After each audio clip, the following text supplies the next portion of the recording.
They looked like grandparents, the kind who send birthday cards written in shaky cursive, who smile through missing teeth and talk about the price of feed or the weather. But behind their farmhouse walls, something ancient stirred. Not just greed, not just murder, but the cold arithmetic of evil.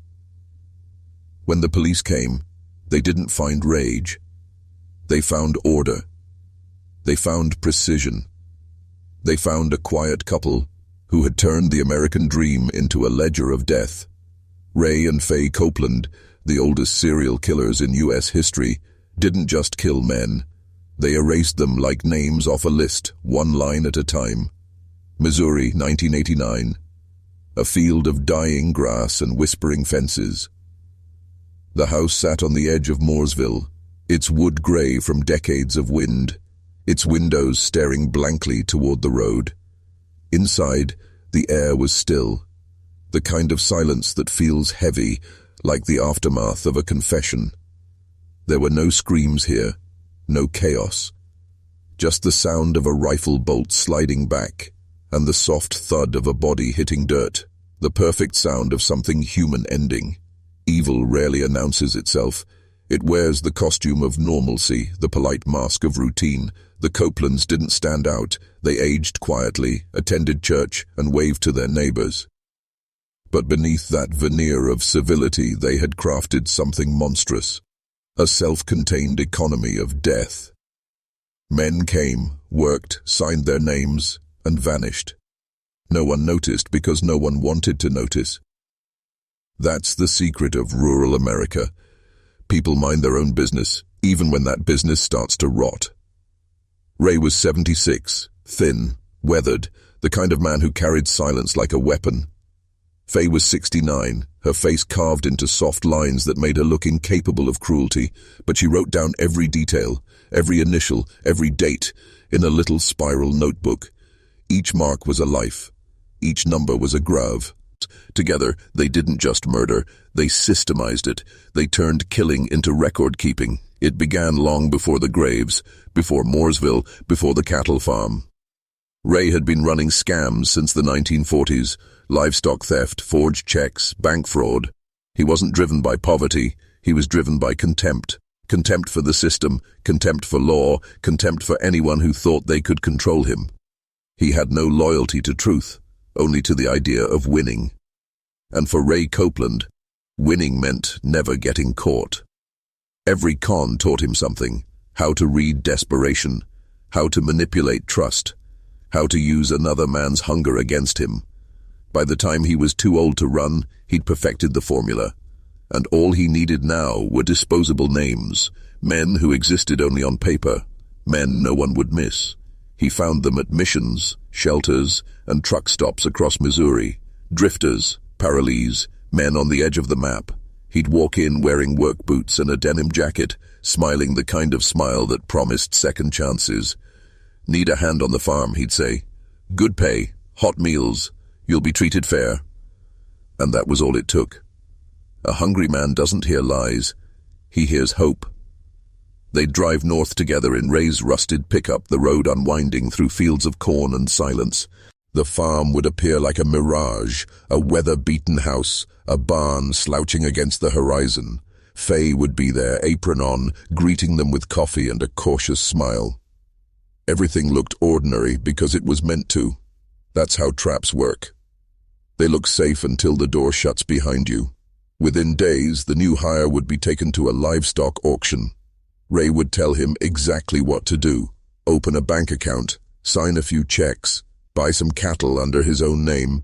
It felt like business. It felt legitimate. The drifter didn't know that every number, every transaction, every false signature was a countdown. By the time the checks bounced, he'd be gone. His name poisoned, his body buried. The brilliance of the plan wasn't in violence, it was in invisibility. Ray knew the system didn't care about men with no addresses. He knew no one filed missing person reports for the poor. He didn't kill to silence witnesses. He killed to erase proof. Every grave was an audit, every bullet a formality. Faye recorded the initials neatly in her notebook, as if balancing a household budget. Evil doesn't always roar. Sometimes it just writes.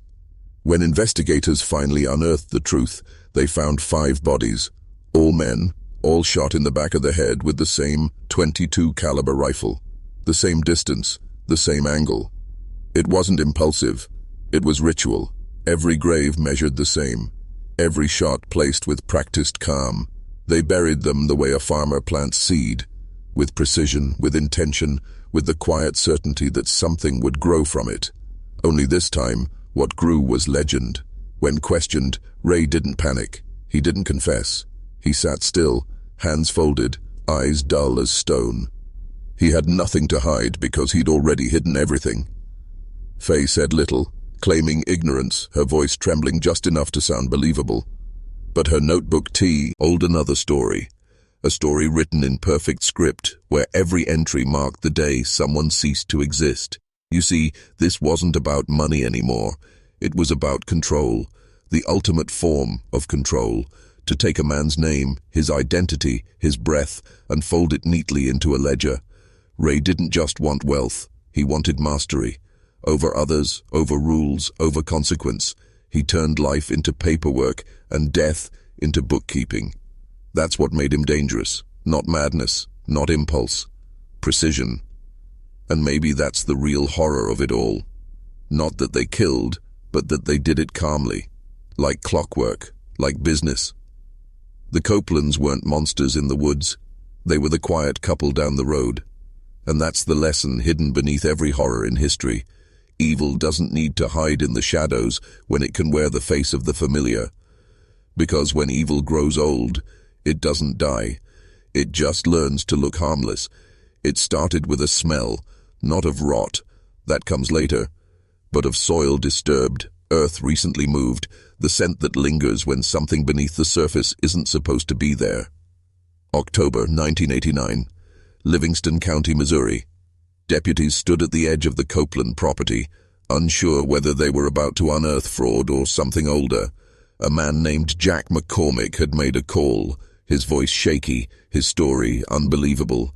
He said an old farmer had tried to kill him. He said men had gone missing. He said there were graves in the fields. The dispatcher didn't laugh. They sent units that same day, because something in McCormick's tone carried truth. The kind of truth you can only speak after seeing your death face you and miss by inches. When the first officers arrived, the Copeland farm looked like any other rural homestead. Weathered siding, empty pasture, the sound of wind through the barn. But as one deputy later wrote in his report, the silence felt staged, like the land itself was holding its breath.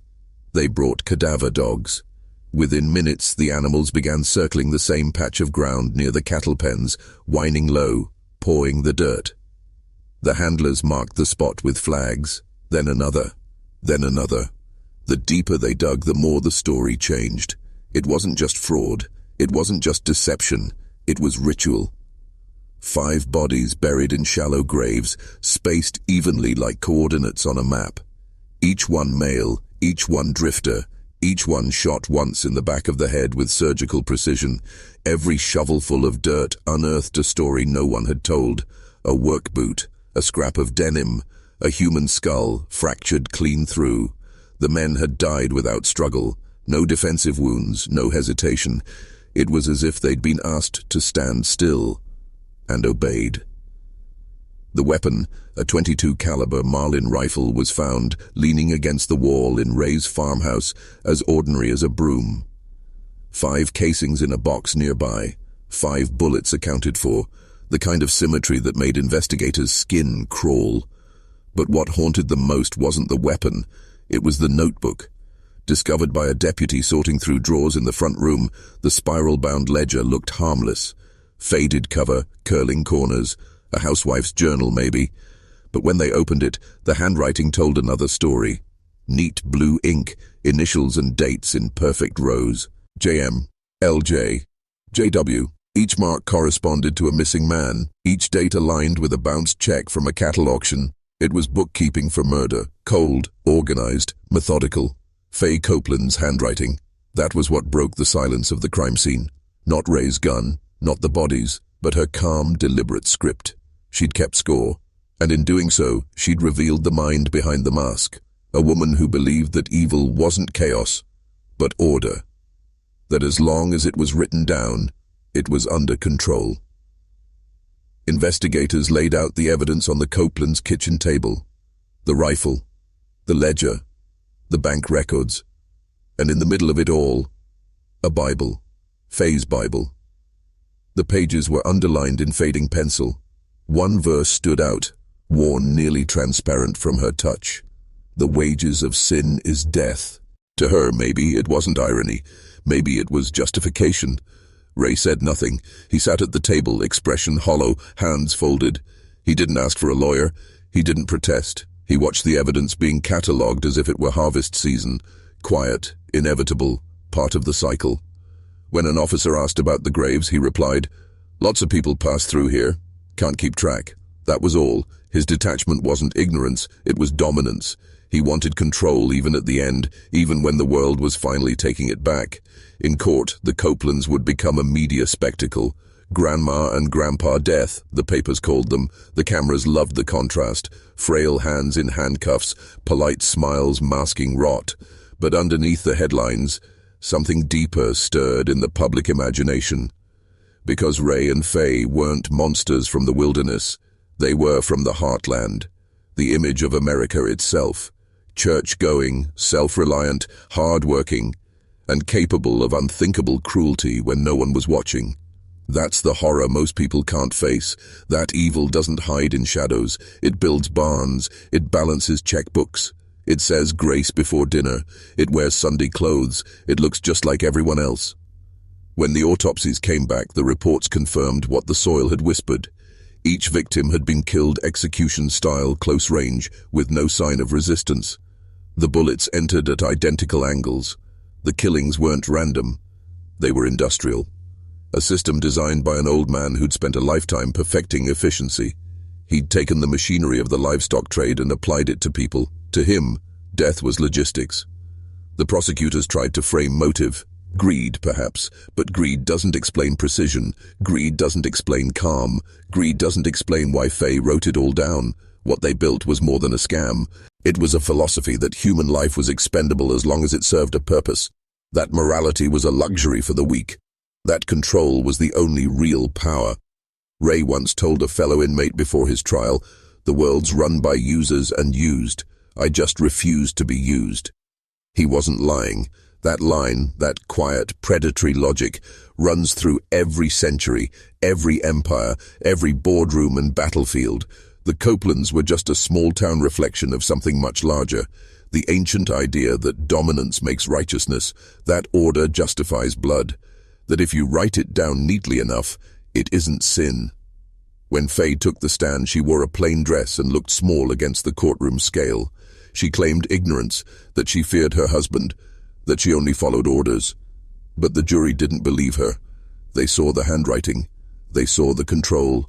They saw the calm.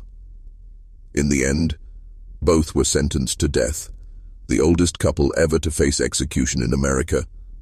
Faye's sentence was later commuted to life, and Ray died in prison before the needle could find his vein. But the legend remained, not because of what they did, but because of what they revealed. That beneath every system of order, there's a hunger for control. That beneath every marriage, every institution, every polite handshake, there's the possibility of rot waiting to be rationalized. And if you've made it this far, take a second, breathe, because this isn't just their story. It's a mirror. Look closely, and you'll see what America buries when it buries its dead. Comment this phrase twice if you understand what that mirror really shows. Order can kill. Write it once for what they did, and once for what we still allow. Because the Copelands weren't the beginning of something dark. They were proof of how long it had been hiding in plain sight. There's a kind of quiet that doesn't bring peace. It brings pressure. A silence so dense it hums beneath your ribs. That's what investigators described when they stepped into the Copeland house, the silence of order after atrocity. Everything inside was neat. Curtains drawn, dishes washed, Bible placed precisely at the edge of the table. There was no chaos, no stench of violence, no trace of struggle, only stillness. Evil doesn't always announce itself with blood. Sometimes it hides behind domestic perfection. That was Ray and Faye's gift, the ability to make murder feel like maintenance.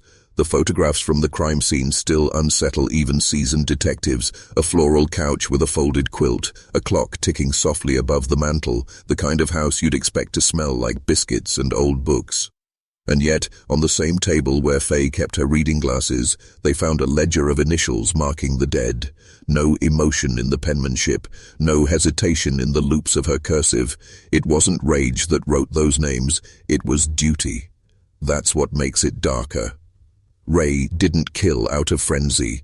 He killed because it fit the pattern, because it maintained control. He was a man who'd lived his entire life losing, to banks, to systems, to men younger and stronger. His crimes weren't rebellion.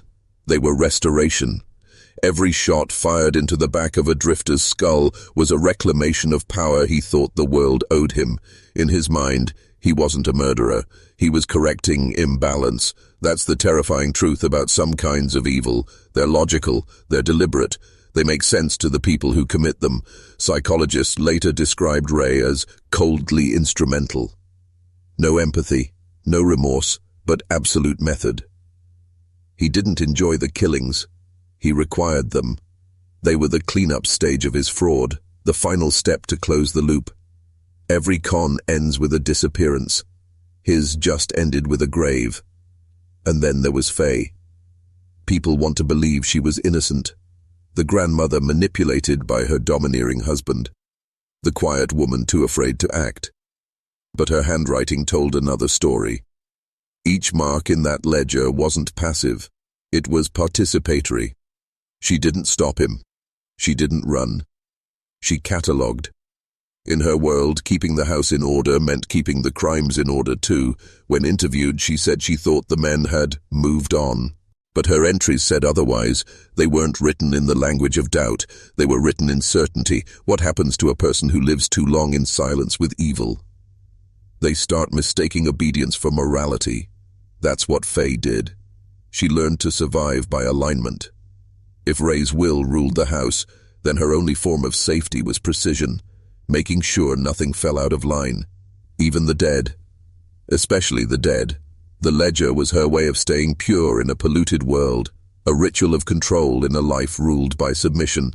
Every crime scene leaves a psychological echo, a trace of how the killer thought. And in the Copeland home, that echo wasn't chaos. It was structure, the furniture symmetrical, the cupboards alphabetized. Even the graves were measured by the same distance, dug to the same depth. The horror was in the pattern. They didn't kill by impulse, they killed by rhythm. They turned murder into habit, and habit into lifestyle. That's why the community never suspected a thing. Routine has a way of hiding sin. Neighbors described the couple as polite, punctual, respectable, the kind of people who sent thank you notes after church events. But when asked if they'd ever felt something strange about them, most paused before answering. Some mentioned the coldness in Ray's eyes, others the way Faye would avoid conversation unless it was about chores or weather. But no one ever thought it mattered. You don't question your neighbors in small towns. You wave, you nod, you go home. And that's how evil survives. Not through violence, but through invisibility, through the comfort of routine and the obedience of silence. There's a phrase psychologists use, compartmentalization. It means dividing the mind so one part can ignore what another part knows. It's how soldiers survive war, how liars survive marriage, and how murderers survive themselves. The Copeland Diaz were masters of it. In one part of their minds, they were a hard-working couple maintaining their property. In the other, they were the architects of a death system disguised as farm labor. And they never let the walls between those two selves crumble. But every lie has a sound, a frequency that hums beneath the quiet. Investigators noticed it in the house, the stillness too controlled, the order too perfect. Like they'd been living inside a shrine built for denial. One detective later said, "It felt like the house itself was pretending." That's what happens when guilt becomes architecture. The walls start performing innocence even after the people are gone. The deeper you study this case, the less it feels like a story about two killers, and the more it feels like a parable, about the human need to dominate, about how systems, marriages, businesses, religions can turn morality into math, about how some people don't crave wealth or pleasure, but structure, And once they have it, they'll feed anything into it to keep it intact, even human lives. That's the secret no one wants to face. Evil doesn't need anger. It needs order. It needs obedience. It needs people who are more afraid of disorder than of sin. The Copelands didn't murder because they lost control. They murdered to keep it. That's what makes their story timeless. Because that same instinct, that desperate need to maintain hierarchy at any cost, builds every empire and buries every civilization. Look at history. The Inquisition, the gulags, the plantations, every atrocity justified by order, every ledger written by hands that believed they were keeping balance. The Copelands were small, but they were echoes of that same sickness, the same ancient compulsion to turn morality into arithmetic. That's why their case still haunts psychologists and theologians alike, because it blurs the line between personal sin and systemic evil, between individual crime and collective obedience. If Ray and Faye could justify their deeds through logic, through duty, through scripture, then what does that say about the rest of us? How many evils hide beneath our definitions of routine, necessary, or just business? It's easy to dismiss monsters as outliers, harder to see them as mirrors, but that's what they are, distorted reflections of our own desire to control what we fear. And that's why stories like this can't be forgotten, because if you don't look at the pattern, you become part of it. So ask yourself, how many ledgers are still being written today? Not on paper, but in systems, in policies, in lives reduced to numbers and margins. How many people are buried under someone else's need for order? The Copelands are gone now. The farm stands empty, the soil sealed, the graves marked. But the idea they embodied, that order can justify evil, still breathes quietly through every institution that values structure over soul. And if you listen closely enough, you can still hear the sound of the rifle bolt, the turn of the pen, and the hum of a house pretending to be innocent. Because evil doesn't die. It just finds a neater handwriting. When you strip away the farmhouse, the rifle, and the ledger, what remains of the Copeland story isn't a murder case. It's a blueprint, a microcosm of control disguised as civility. Every piece of it, from Faye's tidy handwriting to Ray's methodical scheme, this mirrors the same architecture that runs the world: obedience at the bottom, justification at the top. The scale was small, a few drifters, a few acres, a few checks, but the structure was ancient. It's the same logic that built kingdoms, factories, prisons, and religions. A system where one man's order becomes another man's grave. People like to think evil is chaotic, impulsive, unpredictable, wild. But the truth is colder.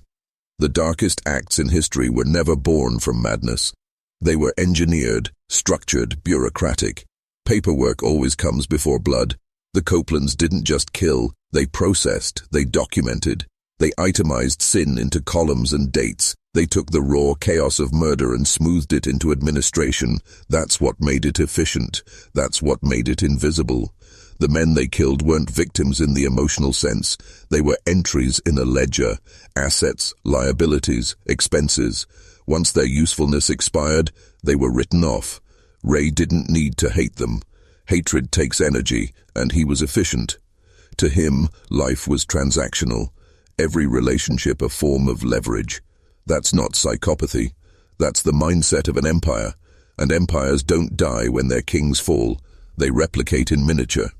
In families, in marriages, in farms like his. When investigators studied the Copelands' financial patterns, they noticed something eerie. Each check fraud, each cattle deal, followed a perfect rhythm, like clockwork.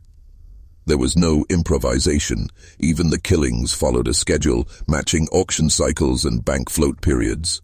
It wasn't random crime. It was administration turned homicidal. He turned agriculture into execution, a system so ordinary that it blended into the rural machinery of the Midwest. Barns, ledgers, rifles, obedience. And that's where the deeper revelation hides. The Copelands weren't an anomaly. They were a reflection of the broader design. A system that rewards those who turn human beings into numbers. You see it in every corporation that measures worth in output, every government that tallies casualties as collateral, every faith that counts converts instead of souls. The formula is identical: control through process, morality through math.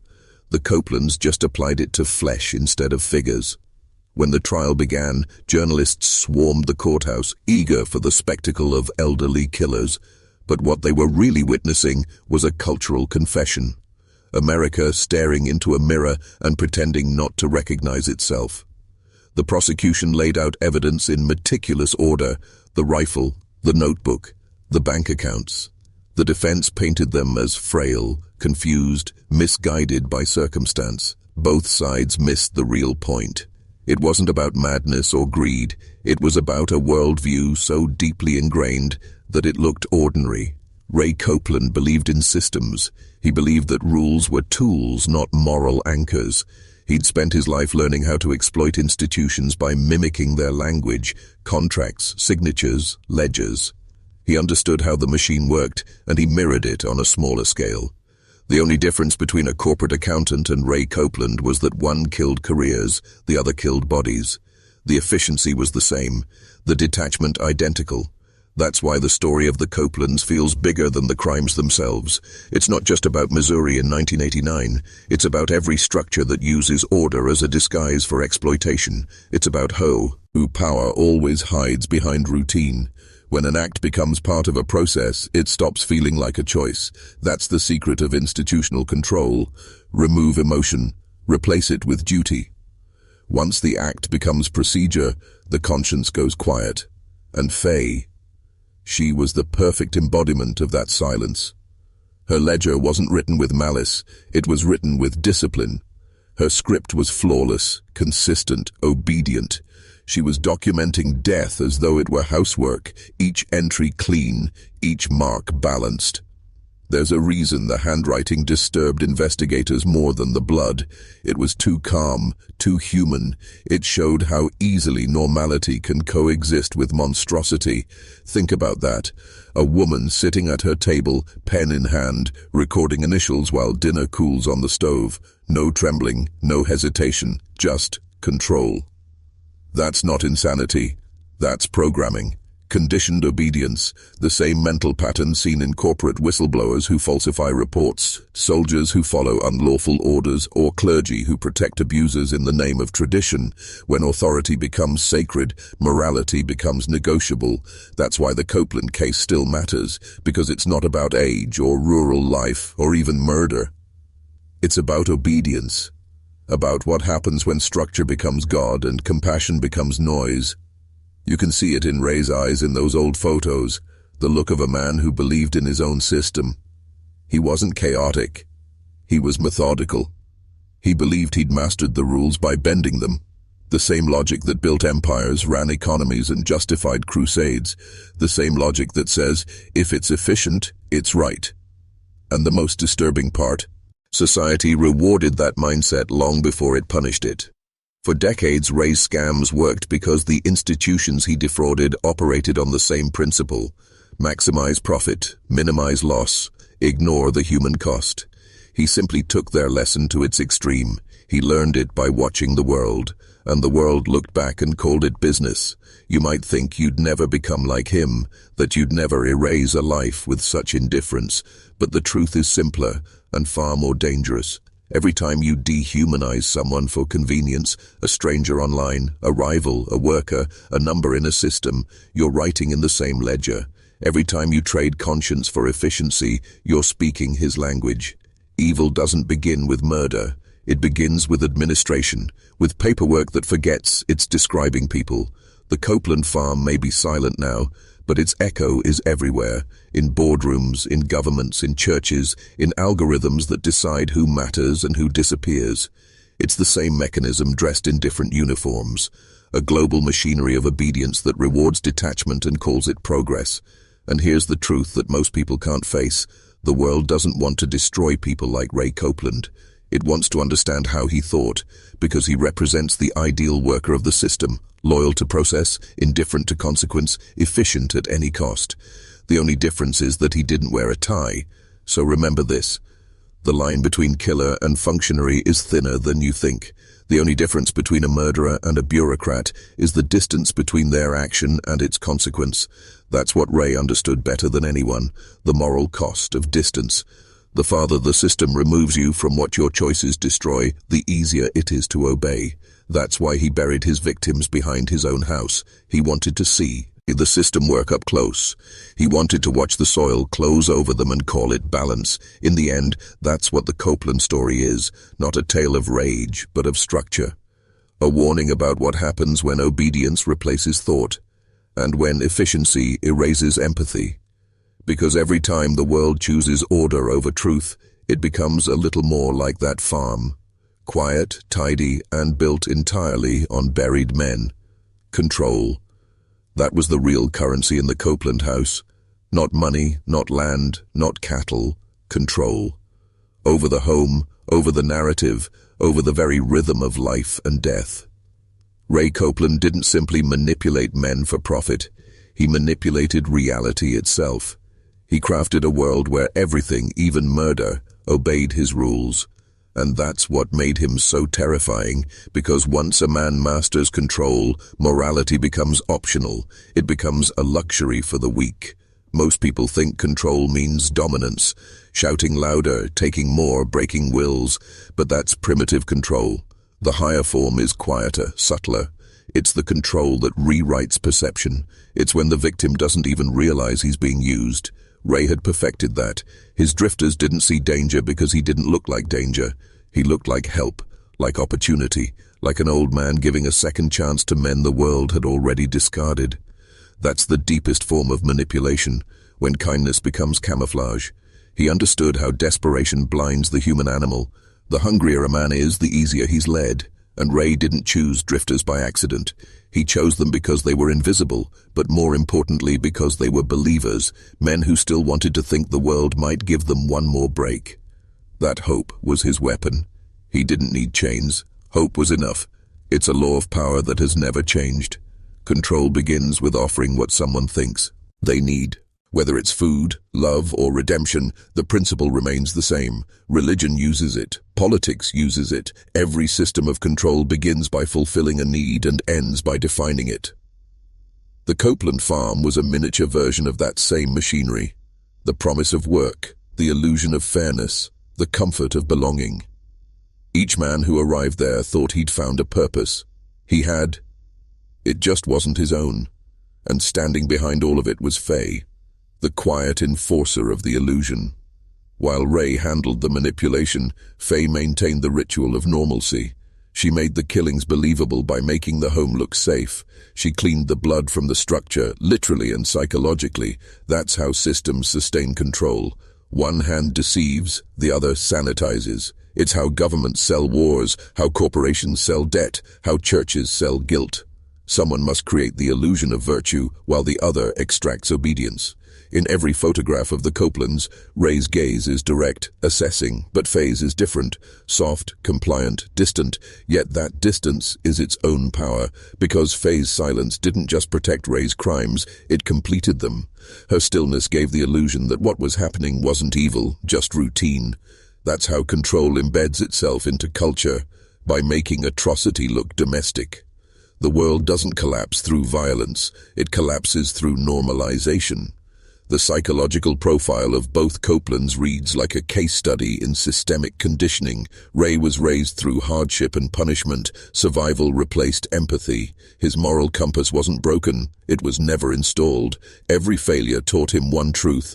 No one was coming to save him, so he had to outthink everyone. That seed of distrust grew into pathology. By the time he reached old age, manipulation wasn't a tactic. It was instinct. Phase conditioning was diffy, errant. Generational obedience. Raised to believe submission was virtue, and that silence was a woman's shield. She learned early that her safety depended on conformity. That's the kind of belief that doesn't die. It calcifies. Over decades, it becomes invisible. She didn't see herself as complicit, only as consistent, and that's the most dangerous kind of accomplice. The one who mistakes obedience for goodness. Every society creates its Ray and Faye, the controller and the compliant, the tyrant and the record keeper. One enforces power, the other justifies it. That's how evil survives across generations, not through the loud, but through the loyal, through those who maintain order while refusing to question it. Faye Copeland is remembered as a killer, but she was also a symbol, a mirror of how culture conditions submission until it becomes a kind of worship. Psychologists who studied her after conviction noted her calm self-righteousness. She never screamed, never wept, never fully confessed. She rationalized every act as service, to her husband, to the home, to the order of things. That word again, order, the same word that runs like a red thread through every crime of civilization. When people talk about law and order, what they often mean is control without conscience. That was the Copeland's theology. Ray was the priest of it. His rituals were simple: repetition, routine, reliability. The same meals, the same tasks, the same commands.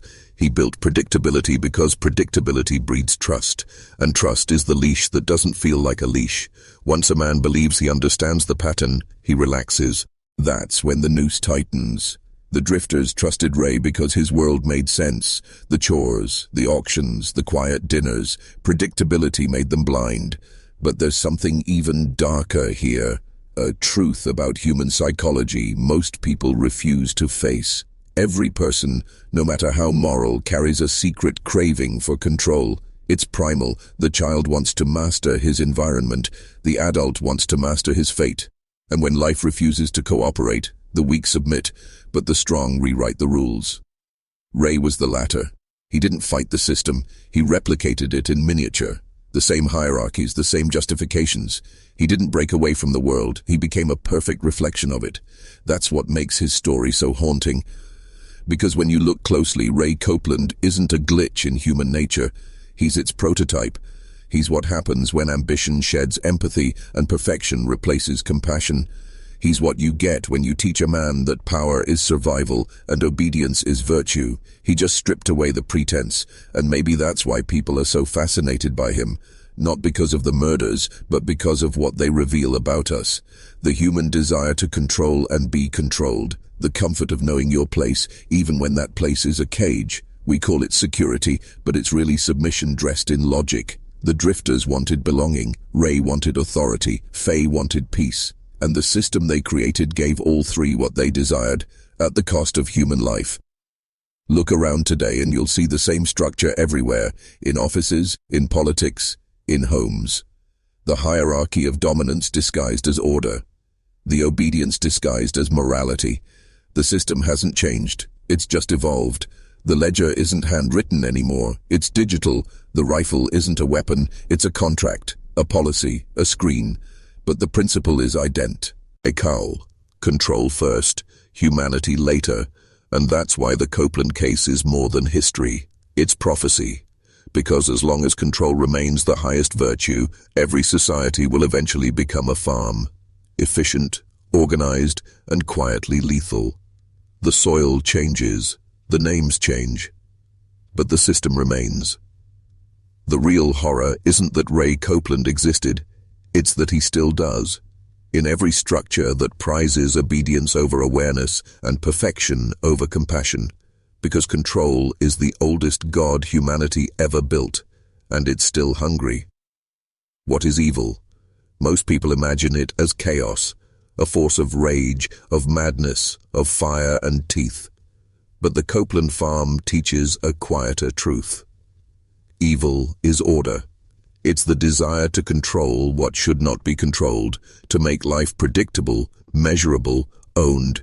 It doesn't come from chaos, it comes from symmetry, from the human need to take the unpredictable mess of existence and turn it into a system.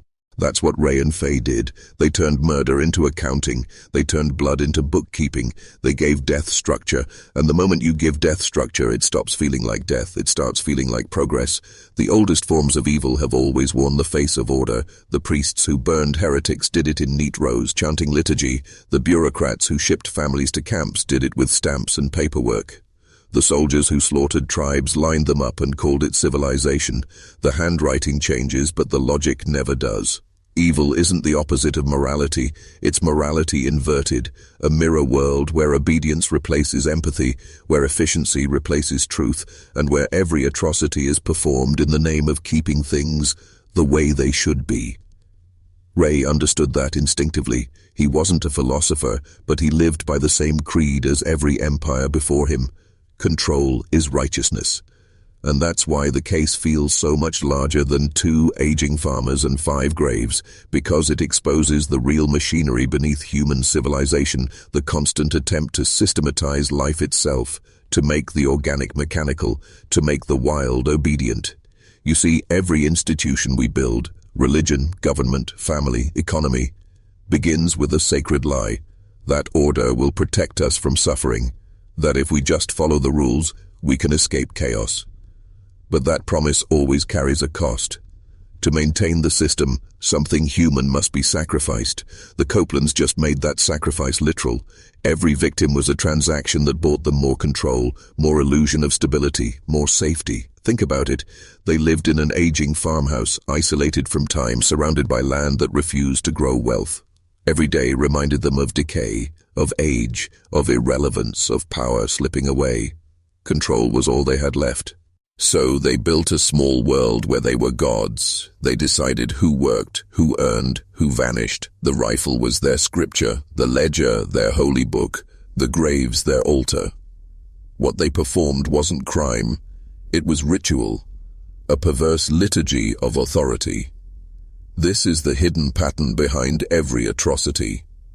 Once control becomes sacred, killing becomes logical. The moment you convince yourself that obedience is virtue, any act can be justified. Faye Copeland didn't see herself as evil. She saw herself as righteous, the loyal wife, the faithful servant of a structure she believed was order. That's the metaphysical root of evil. It doesn't think it's wrong. It thinks it's necessary. And that's why evil survives every revolution. Because it hides inside the very things we trust. Inside our desire to make sense of the world. Inside our need for rules, inside the comfort of predictability. Evil doesn't destroy systems, it becomes them. It merges with them until you can't tell where structure ends and corruption begins. That's why the Copeland story feels mythic, because it's not just a crime story, it's an allegory of civilization itself. The same logic that guided Ray's hand guided the architects of every dark empire. If it works, it's justified. That's the first commandment of power. It's how kings became gods, how priests became executioners, how bureaucrats became executioners by proxy. And now, in our digital age, the same ancient equation runs quietly behind screens. Algorithms decide who eats, who works, who disappears. No blood, no noise, no graves, just quiet, sanitized control. The rifle became code. The ledger became data. The farm became the world. That's why the Copeland story isn't just disturbing, it's prophetic. They were the prototype of the modern system, 2 humans who decided that life's value was conditional, that worth could be written down, calculated, erased. That's what we do now, every day, at scale. Entire societies running on invisible ledgers, assigning numbers to human existence. It's not evil in the cinematic sense, it's evil in the bureaucratic sense, efficient, polite, bloodless. Psychologists call it moral disengagement. It's the mechanism that allows ordinary people to participate in extraordinary crimes. You compartmentalize, you rationalize, you say, it's not personal. And just like that, conscience becomes optional. That's what Ray did. That's what Faye did. And that's what every system of control trains us to do. To separate the act from its consequence, to obey first and feel later. In that way, the Copeland farm wasn't just a crime scene, it was a spiritual diagram, a demonstration of how control replaces conscience one act at a time. You start by following the rules, then you start bending them, then you start making them, and once you control the rules, you stop seeing your actions as wrong, because by definition you've made them right. That's the God complex of every manipulator, every tyrant, every fanatic. If I define the order, I can't be guilty. Even their age played into the mythology. America didn't know how to process the image of elderly killers. It disturbed the national psyche because it revealed that evil doesn't expire. It doesn't fade with wrinkles or gray hair. It just becomes more deliberate. The Copelands were proof that moral rot doesn't come from youth or rebellion. It comes from habit. Evil, when refined long enough, becomes wisdom. And that's what terrified the jury most. Not the details of the crime, but the serenity with which it was done. Ray's indifference wasn't insanity, it was mastery. the calm of the damned, the stillness of a man who had erased the boundary between order and annihilation. That kind of calm is the final stage of control, when conscience no longer interferes with efficiency. The metaphysical truth hiding beneath their story is this: control and evil are not opposites, they are twins. Every attempt to dominate reality, whether through violence, ideology, or perfection, carries the seed of destruction, because the universe is not meant to obey. Life resists control by nature. The more we try to regulate it, the more monstrous we become. That's why every utopia turns dystopian, why every righteous system eventually bleeds. Ray and Faye didn't just kill for money, they killed to preserve the illusion that life could be managed, that chaos could be contained. That's the original sin of humanity, to confuse power with divinity, to believe that if you can control something you have the right to. But power without empathy isn't mastery, it's decay. It's what turns farms into graves, faith into tyranny, love into servitude. The Copeland farm wasn't an aberration, it was a mirror. It showed us what happens when the human hunger for order outruns the capacity for compassion. And the real question isn't how they became monsters, the real question is how many of us already live like they did, worshipping structure, worshipping obedience, worshipping control, and calling it virtue. Because the truth no one wants to face is this: evil doesn't arrive with horns and fire, it arrives with ledgers, smiles, and rules. There's a kind of hypnosis that doesn't need a pendulum. No trance, no chant, no spell. Just repetition, routine, predictability. That's all it takes to put a mind to sleep. You see it in factories, in offices, in marriages, in churches, and on the Copeland farm. The same actions, the same meals, the same chores, the same patterns. That's how obedience is built, not through fear, but through familiarity. When a man repeats an act long enough, he stops questioning why. The Copelands turned that principle into a weapon. They lulled everyone around them into unconscious consent. Even the people they killed walked willingly into the pattern, not because they trusted Ray, but because they trusted routine. That's the secret every system of power understands.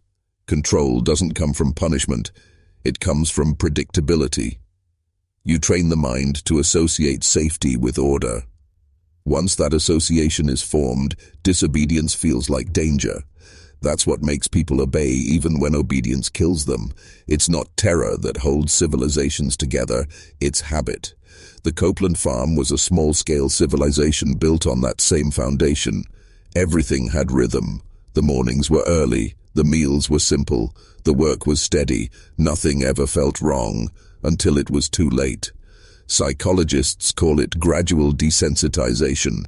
You don't start by committing atrocities, you start by committing small moral compromises until the line between right and wrong fades into procedure.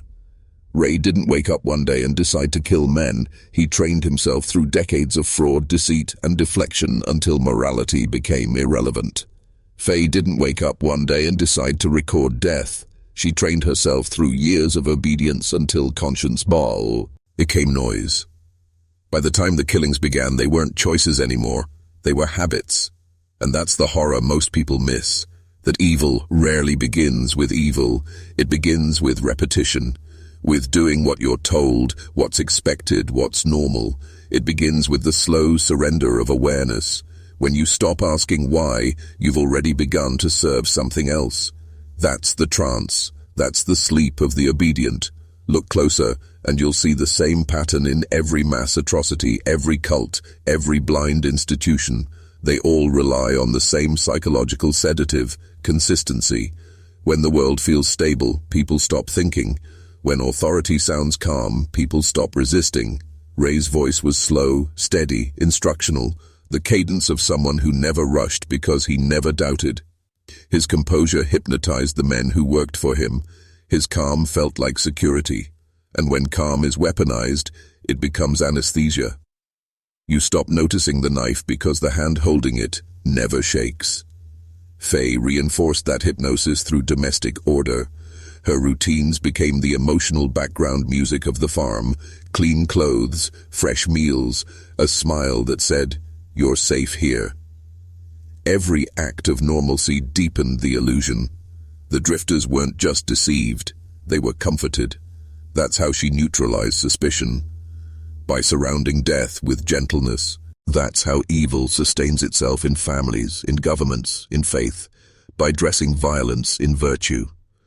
Most people think awakening from manipulation requires rebellion. It doesn't. It requires discomfort. You have to be willing to lose the feeling of safety. That's why so few ever wake up. Because obedience feels warm, it feels moral, it feels right. You convince yourself that the rules exist for a reason, that if you just follow them, you'll be spared. But the Copeland case exposes the fatal flaw in that illusion. Rules don't protect you when the person making them is the one burying the bodies. The drifters believed they were part of something honest. Work, pay, shelter. That's what the contract promised. They followed directions, trusted authority, obeyed the system, and it led them into graves.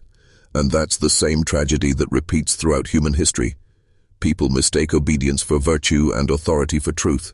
It's how entire nations commit horrors while believing they're preserving peace. It's how neighbors betray neighbors while convincing themselves they're maintaining order.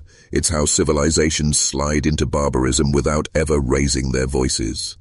When investigators studied the Copeland crime scene, they were struck by how ordinary everything looked. That's what made it terrifying. It wasn't chaos, it was cleanliness. The dishes stacked neatly, the floors swept, the Bible open. The calmness of it all suggested a deeper corruption, not passion, not madness, but normalization. That's the final stage of moral hypnosis, when evil feels like maintenance, when killing feels like cleaning up. And this is where the story stops being about two killers and starts being about us, because we all participate in the same hypnosis. We follow schedules that deplete us, obey systems that exploit us, maintain routines that numb us. And we call it stability.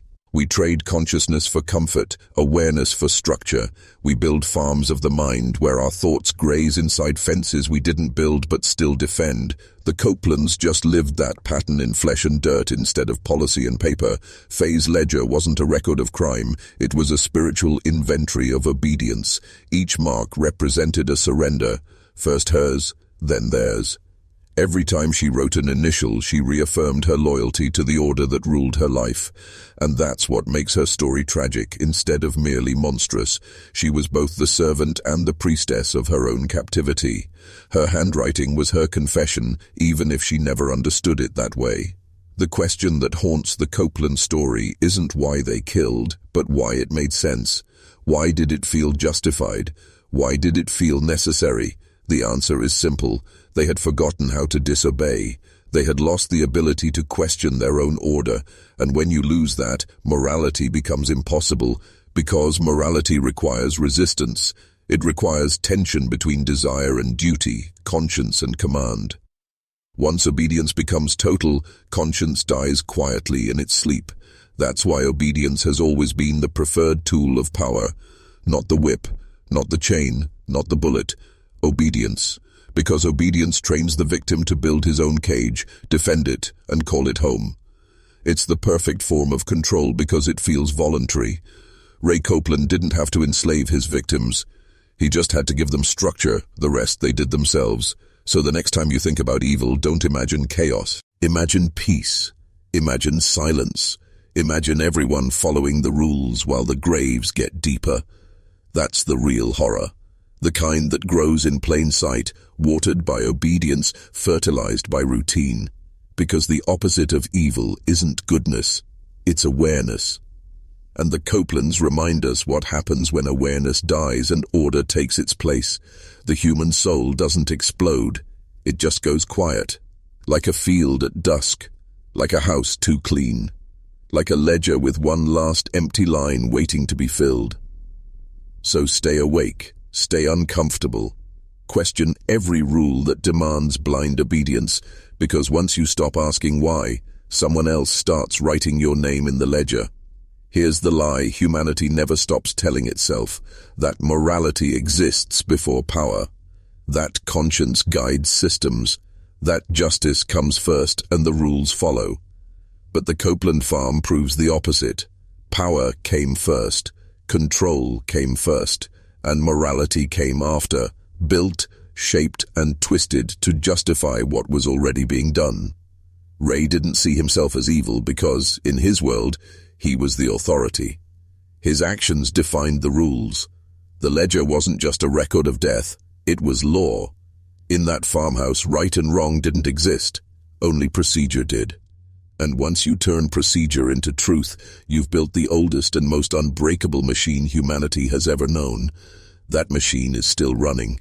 It runs in every boardroom, courtroom, and pulpit. The faces change, the uniforms change, the rituals change, but the formula never does. The system acts and morality adjusts to fit it. It's not a conspiracy, it's design. Systems must preserve themselves, and to do that, they must redefine good and evil so that everything they do remains necessary. The Copeland farm was just a smaller model of that same cosmic bureaucracy. It had its own hierarchy, its own theology, its own logic, and it worked, until someone escaped the script. When Jack McCormick ran barefoot through the Missouri night, bleeding and terrified, he wasn't just escaping death. He was breaking programming. He was what the system fears most, the unpredictable variable, the one who refuses to obey the math. And that's why his survival matters, because it wasn't strength that saved him. It was awareness. He saw what was happening before the process could consume him, and that's the only thing that's ever broken systems of control throughout history. Awareness, not rebellion, not revolution, not destruction.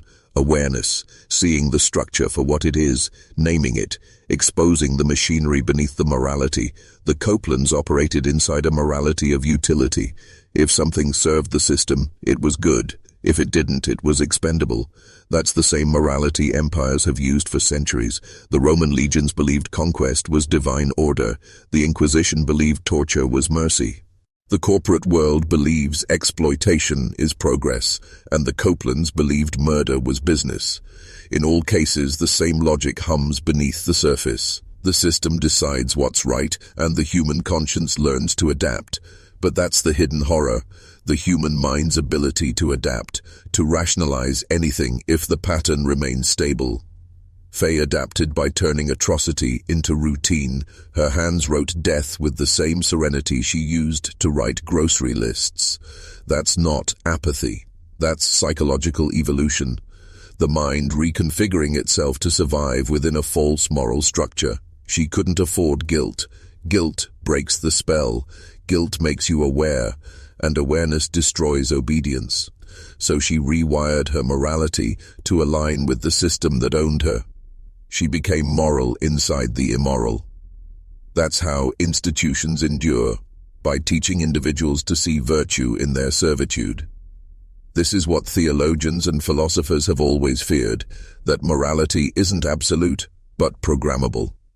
That given the right conditioning, any act, no matter how monstrous, can feel righteous.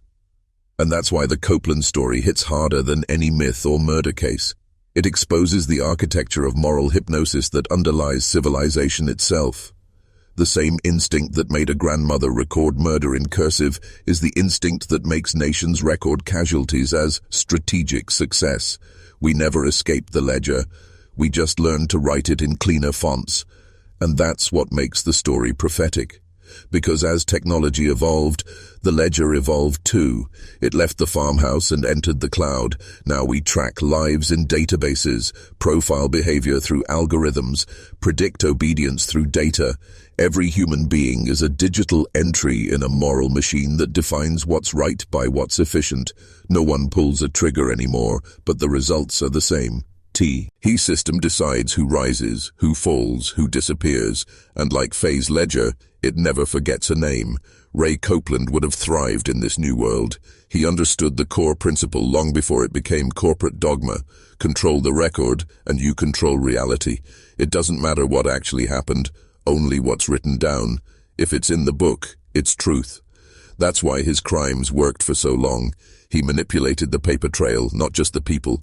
He knew that morality in the end was paperwork. Whoever files it wins. And isn't that what our institutions still do? File reality until it fits the narrative? There's a chilling symmetry between Ray's farm and the modern world. Both run on abstraction. Both turn human beings into data points. Both erase individuals behind processes.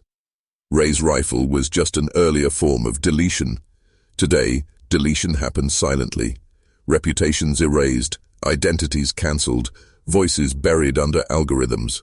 Different tools, same principle, order maintained through elimination. The Copeland farm was a prophecy of the system to come, one that kills invisibly, efficiently, and always with justification. When investigators found Faye's notebook, they didn't just uncover evidence. They uncovered the metaphysical foundation of control, the power to define what counts as existence. If your name is in the book, you exist. If it's crossed out, you don't. That's not just crime, that's creation. That's playing God. Every system that defines morality plays that same game. It creates life by acknowledgement and erases it by omission. That's the true legacy of the Copelands, not murder, but authorship. They wrote the moral order of their world, one signature at a time. And that's what makes their story more terrifying than any supernatural legend, because it's not about possession or madness, it's about authorship, about how ordinary humans, given enough isolation and authority, begin to rewrite reality to protect their power. Ray wasn't evil because he broke the law. He was evil because he made a new law, because he believed his system was the only truth that mattered. But this is the part that haunts deeper. He wasn't wrong about the mechanism. He was wrong about the morality. Every structure of authority does what Ray did. It creates its own rules and calls them universal. That's how civilizations justify oppression. That's how wars become holy. That's how injustice survives. The system isn't the corruption of morality. It's the factory that builds it. And that's the revelation most people never recover from once they see it. That morality isn't a light guiding us through darkness. It's the map drawn by whoever controls the torch. When you finally understand that, you start seeing the world differently. You see the ledgers beneath the headlines, the transactions beneath the prayers, the control beneath the compassion. You realize that every moral order, from the smallest family to the largest empire, begins with someone deciding who counts and who doesn't. And the moment you let that decision belong to a system instead of a soul, you've already stepped onto the Copeland farm. Because that's what their story really is. Not just a tale of murder, but a manual for how morality gets written. Quietly. Systematically. One justified act at a time. The system doesn't destroy morality. It writes it. And then it hands you the pen. There comes a point in every system of domination when control no longer needs chains, laws, or threats because belief takes over. When the victims start to defend the order that's consuming them, the system has won. That's what happened in that quiet farmhouse in Missouri, and that's what happens everywhere obedience becomes identity. Ray and Faye Copeland didn't rule their world with fear, they ruled it with faith. Faith in order, faith in rules, faith in their own authority. And that's the most terrifying form of evil, when people no longer question control because they've learned to worship it. You see it in the smallest details of their lives. Faye kept her Bible beside the ledger, scripture next to arithmetic, faith and murder sharing the same table, written by the same hand. The verses she underlined weren't about forgiveness. They were about duty, about the wages of sin, about obedience, about order. She wasn't looking for salvation. She was looking for validation. Religion for her wasn't about God. It was about structure. It was about having a divine reason to follow the system she already served. That's how faith becomes a weapon. It starts as devotion, then mutates into justification. The same words that once comforted her became permission slips. Every tyrant, every killer, every empire that's ever bathed in blood began with a sacred text. Something to prove that control was holy. The Copelands didn't invent that logic. They inherited it. They just practiced it on a smaller scale in a house too quiet for the world to notice. Ray was no theologian, but he understood faith in his own way. His faith was in himself, in his rules, in the belief that he was smarter than the system. That's what every manipulator believes, that they've seen through the illusion and earned the right to play God. He didn't trust institutions, but he replicated them perfectly. The farm was his church. The work was his liturgy.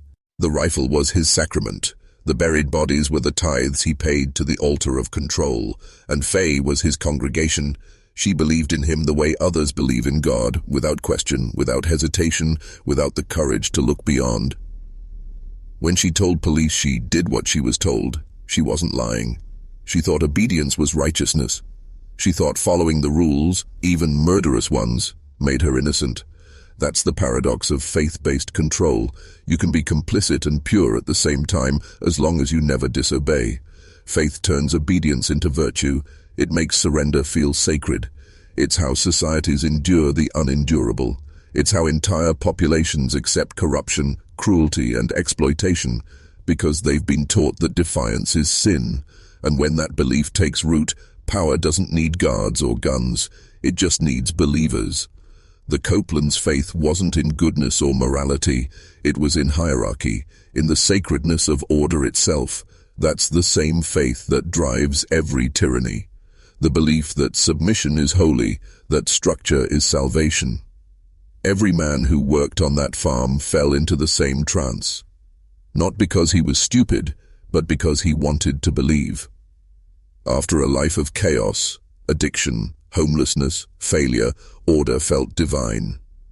Ray offered them rules, he offered meaning, he gave them work, food, direction, and for a few days they belonged to something.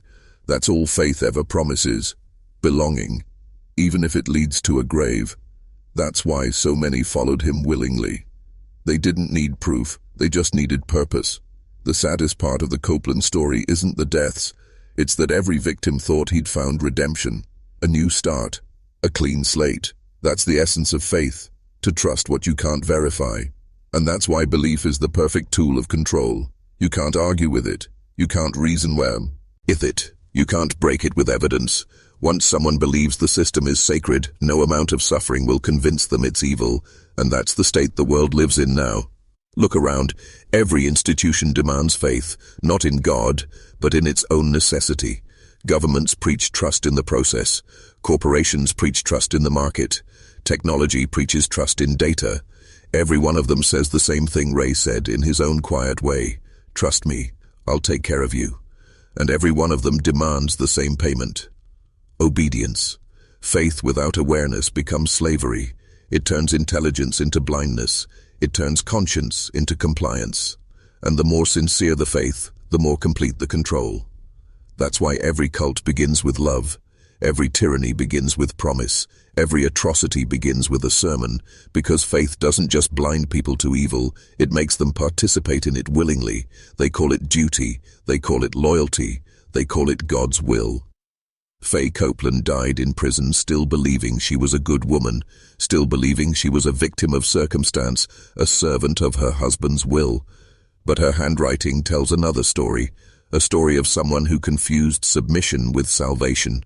She thought following orders made her moral. She thought faith erased accountability. That's the danger of blind belief. It transforms guilt into grace and obedience into absolution. The human mind craves meaning more than truth. It would rather belong to a lie than face chaos alone. That's why control works. That's why systems survive. The Copeland's farm wasn't an anomaly. It was a perfect metaphor for civilization itself, a structure where faith replaces freedom and where good people do evil things because they believe they must. Every empire has its Fae, the quiet scribe who documents destruction while whispering prayers. Every Ray has his faithful, the ones who believe obedience is salvation. And every age has its victims, the ones who mistake belonging for safety. That's the eternal pattern of control. Not fear, not violence, but faith. The kind that makes people kneel while the world burns around them, convinced they're being saved. Because the truth is this: belief is the most powerful narcotic ever invented. It numbs the conscience. It soothes the terror of uncertainty. It makes slavery feel sacred. And when the world demands faith, in systems, in leaders, in narratives, what it's really demanding is surrender. That's what the Copelands mastered. They built a system so small it looked harmless, so precise it looked moral, so routine it looked righteous. and everyone who entered it believed. They believed right up until the moment the rifle fired, and even then they probably didn't stop believing. That's the final stage of control, when the victim no longer needs to be deceived because he deceives himself, when faith replaces freedom, when the system no longer has to demand obedience because obedience has become identity. And that's why the Copeland story isn't just about murder, it's about worship, about the human instinct to kneel before order, Eve, when that order is built on bones. Because the truth no one wants to face is this: the greatest evil doesn't destroy faith, it feeds on it. There's a moment, rare, violent, irreversible, when a man sees the structure that's been controlling him and the illusion fractures. It's the sound of the machine stalling mid-sentence, the hum of obedience breaking into silence. For Jack McCormick, it happened in a barn in Missouri. 1 second he was following instructions, the next he was staring down a rifle. The pattern collapsed. The mask came off. That's what awakening looks like, not enlightenment, but terror. Because when the spell of control finally breaks, you see what it cost you to believe in it. Every age has its own Copeland farm, a place where good people do evil things in the name of order, a structure that rewards silence, punishes awareness, and calls obedience virtue. Most never wake up. They go to work, they pray, they vote, they repeat. They keep the system humming because the hum is safer than thought. The few who awaken, they see the ledger, they see the rifle, they see the graves, and they realize that evil isn't hiding in the shadows. It's running the lights. Ray and Faye died convinced the world misunderstood them. That's the curse of true control. It erases guilt as easily as it erases victims. In the end, they weren't haunted by what they did. They were haunted by being caught, because awareness to them wasn't moral awakening, it was punishment. That's the final blindness of those who live by power. They mistake exposure for injustice. They believe the system failed them, not that they were the system. Look around you. The same blindness hums through modern life. Institutions collapsing under their own lies, leaders rewriting truth in real time, the masses too distracted to notice the rot beneath the paint. We've built a global Copeland farm. Automated, efficient, bloodless. The graves are digital now. The bullets are algorithms. The ledger is written in code. And we call it civilization. We call it progress. We call it normal. But the pattern hasn't changed. It still starts with faith in order, still feeds on obedience, still demands silence, and every so often a Jack McCormick appears, someone who sees through the charm, who hears the click of the rifle before it fires. That's why awareness is dangerous. Awareness is contagion. Once one man runs from the farm, others start to wonder why they stayed. That's how systems fall. Not through force, but through vision, one mind waking another. If you've followed this story from the beginning, you already feel it. The weight in your chest isn't horror, it's recognition. You've seen the same mechanism in your own life, in your job, in your relationships, in the institutions you were told to trust. You've seen how control hides inside kindness, how obedience disguises itself as virtue. You've felt the pressure to stay quiet, to follow the script, to keep the routine alive. That's the same pressure that killed 5 men in Missouri. The difference is only degree. Here's the truth that most can't face. Evil isn't an event, it's a process, a habit, a pattern of thought repeated until it becomes invisible. That's why it survives every revolution. You can tear down a government, burn a flag, hang a tyrant, but unless the pattern dies inside the human mind, it rebuilds itself the next morning. The Copelands didn't invent that pattern. They inherited it. So did you. So did I. Every human being is born into a system that teaches obedience before awareness. That's why awakening feels like betrayal. When investigators catalogued the evidence, they tried to make sense of it. 5 bodies, 1 rifle, 1 ledger, but the true evidence was psychological. The quiet certainty that had lived in that house. The calm that comes from absolute belief. They could photograph the gun, but not the faith.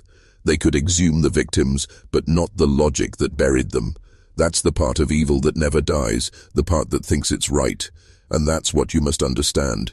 Control doesn't end when the controller dies. It survives through imitation. Every time someone chooses comfort over conscience, the pattern replicates. Every time someone hides truth behind procedure, the farm grows another acre. Every time someone silences awareness to preserve order, another name goes in the ledger. That's how evil achieves immortality. Through inheritance, through routine, through you. But awareness breaks inheritance. Awareness interrupts the rhythm. It's messy, disobedient, dangerous, but it's the only force that stops the machine. The moment you question the rule, you step outside it. The moment you see the pattern, you weaken it. That's why every system fears independent thought more than rebellion. Rebellion can be crushed. Awareness spreads. It infects. It multiplies. That's how civilizations evolve, one consciousness at a time, refusing to obey the invisible script. If you're still here, listening, feeling that unease rise in your gut, that's not discomfort. That's the beginning of sight. You're not supposed to feel safe hearing this. You're supposed to feel awake. Because every time a man wakes up to how control really works, something ancient shifts. The spell cracks. The machine stutters. The silence breaks. And for a moment, even if it's brief, the world remembers that obedience was never a virtue. It was a spell. The graves on the Copeland farm are still there, covered now by grass and memory. But they aren't the final resting place of 5 men. They're monuments to the price of sleep.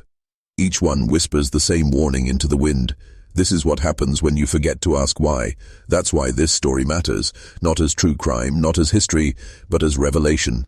It's a mirror held to the face of civilization. It shows us that evil doesn't need monsters. It just needs rules. It doesn't need chaos. It needs calm. It doesn't need rage. It needs faith. And it doesn't need to hide, because most people would rather serve it than see it. So here's your choice now. You can turn away, tell yourself this was just another story about killers and corruption, or you can let it change how you see everything.